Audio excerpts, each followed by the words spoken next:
नमस्कार दोस्तों, आपका हमारे YouTube चैनल भूमिपुत्रा में स्वागत है। आज हम आपके लिए बृहस्पतिवार व्रत की पूजा विधि और व्रत कथा लेकर आए हैं। बृहस्पतिवार व्रत की पूजा विधि इस प्रकार है। सुबह जल्दी उठकर स्नान करें और पीले वस्त्र पहनें। पूरे घर में गंगा जल छिड़के। पूजा घर में भगवान विष्णु की मूर्ति या कोई चित्र स्थापित करें। पीले फूल, चंदन, अक्षत, चना, गुड़ और मुनक्का चढ़ाएं। भगवान विष्णु और बृहस्पति देव का ध्यान करें और व्रत का संकल्प लें। धूप दीप जलाकर बृहस्पति देव की व्रत कथा पढ़ें। कथा के बाद आरती करें और भूल चूक के लिए माफ़ी मांगें। केले के पेड़ की पूजा करें और उस पर जल चढ़ाएं। केले की जड़ में चने की दाल और मुनक्का चढ़ाएं। दीपक जलाकर पेड़ की आरती करें। मान्यता है कि इस दिन एक बार बिना नमक का पीला भोजन करना चाहिए।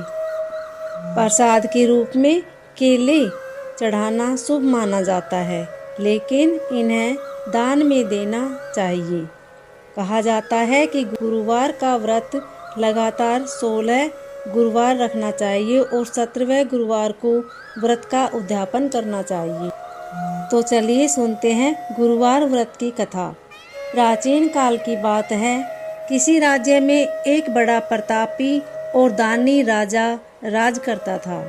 वह प्रत्येक गुरुवार को व्रत रखता एवं भूखे और गरीबों को दान देकर पुण्य प्राप्त करता था।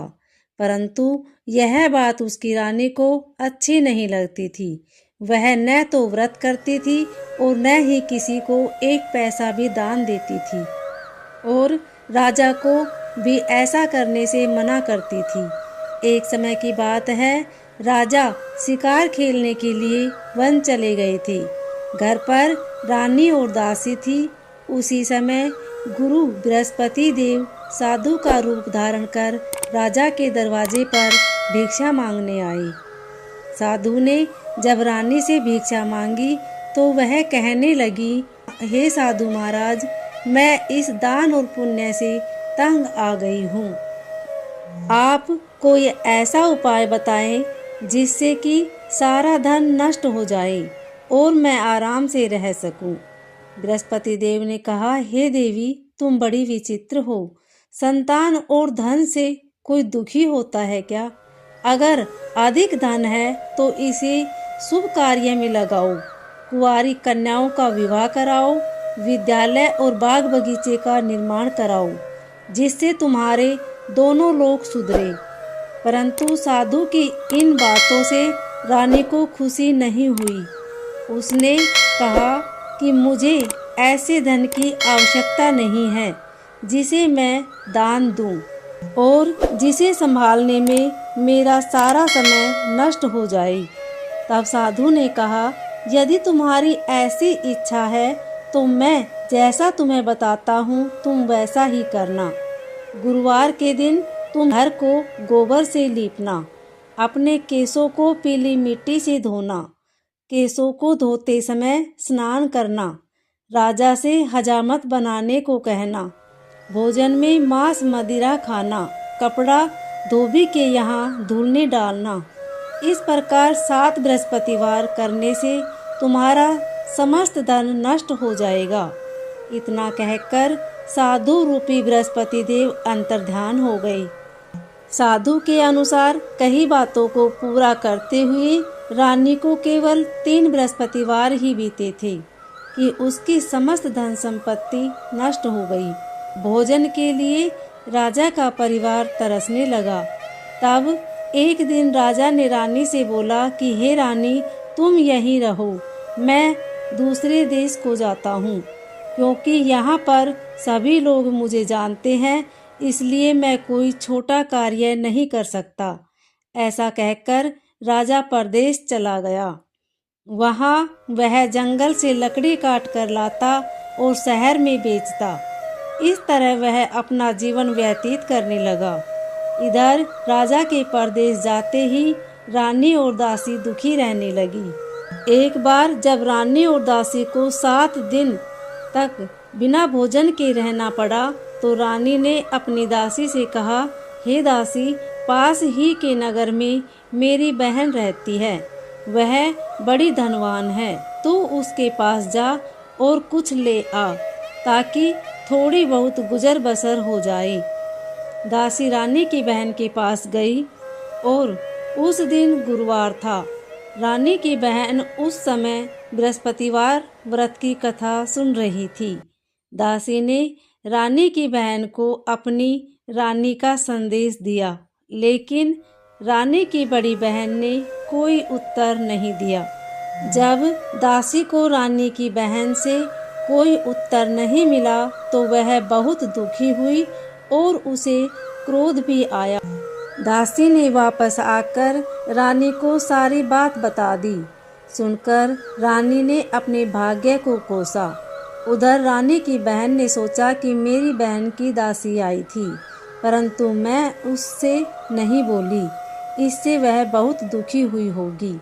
कथा सुनकर और पूजन समाप्त करके वह अपनी बहन के घर आई और कहने लगी, हे बहन, मैं बृहस्पतिवार का व्रत कर रही थी।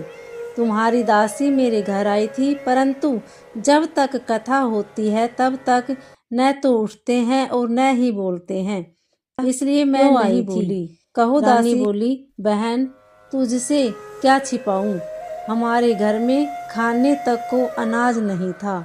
ऐसा कहते कहते रानी की आंखें भर आई। उसने दासी समेत पिछले 7 दिनों से भूखे रहने तक की बात अपनी बहन को विस्तार पूर्वक सुना दी।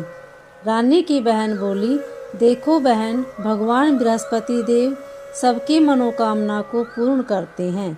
देखो, शायद तुम्हारे घर में अनाज रखा हो।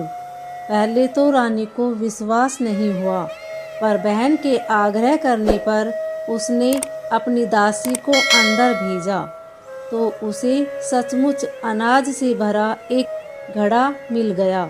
यह देखकर दासी को बड़ी हैरानी हुई।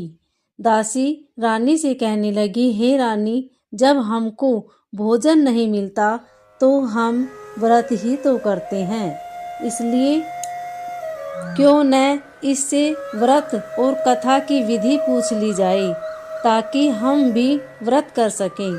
तब रानी ने अपनी बहन से बृहस्पतिवार व्रत के बारे में पूछा। उसकी बहन ने बताया, बृहस्पतिवार के व्रत में चने की दाल और मुनक्का से विष्णु भगवान का केले की जड़ में पूजन करें तथा दीपक जलाएं। व्रत कथा सुने और पीला भोजन ही करें, इससे बृहस्पति देव प्रसन्न होते हैं। व्रत और पूजन विधि बताकर रानी की बहन अपने घर लौट गई। 7 दिन के बाद जब वह गुरुवार आया तो रानी और उसकी दासी ने व्रत रखा। गुड़साल में जाकर चना और गुड़ लेकर आई, फिर उससे केले की जड़ तथा विष्णु भगवान का पूजन किया। अब पीला भोजन कहाँ से लाए, इस बात को लेकर दोनों बहुत दुखी थी, क्योंकि उन्होंने व्रत रखा था, इसलिए बृहस्पति देव उनसे प्रसन्न थे। इसलिए वे एक साधारण व्यक्ति का रूप धारण कर 2 थालों में सुंदर पीला भोजन दासी को दे गई। भोजन पाकर दासी प्रसन्न हुई और फिर रानी के साथ मिलकर भोजन ग्रहण किया। उसके बाद वे सभी गुरुवार को व्रत और पूजन करने लगी। बृहस्पति भगवान की कृपा से उनके पास फिर से धन संपत्ति आ गई, परंतु रानी फिर से पहले की तरह आलस्य करने लगी। तब दासी बोली, देखो रानी, तुम पहले भी इस प्रकार आलस्य करती थी, तुम्हें धन रखने में कष्ट होता था, इस कारण सभी धन नष्ट हो गया और अब जब भगवान बृहस्पति की कृपा से धन मिला है तो तुम्हें फिर से आलस्य हो रहा है। रानी को समझाते हुए दासी कहती है कि बड़ी मुसीबतों के बाद हमने यह धन पाया है, इसलिए हमें दान पुण्य करना चाहिए, भूखे मनुष्य को भोजन कराना चाहिए और धन को शुभ कार्य में खर्च करना चाहिए, जिससे तुम्हारे कुल का यश बढ़ेगा, स्वर्ग की प्राप्ति होगी और पितृ प्रसन्न होंगे। दासी की बात मानकर रानी अपना धन शुभ कार्य में खर्च करने लगी, जिससे पूरे नगर में उनका यश फैलने लगा।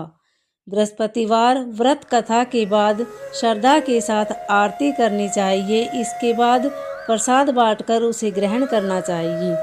ओम नमो भगवते वासुदेवाय।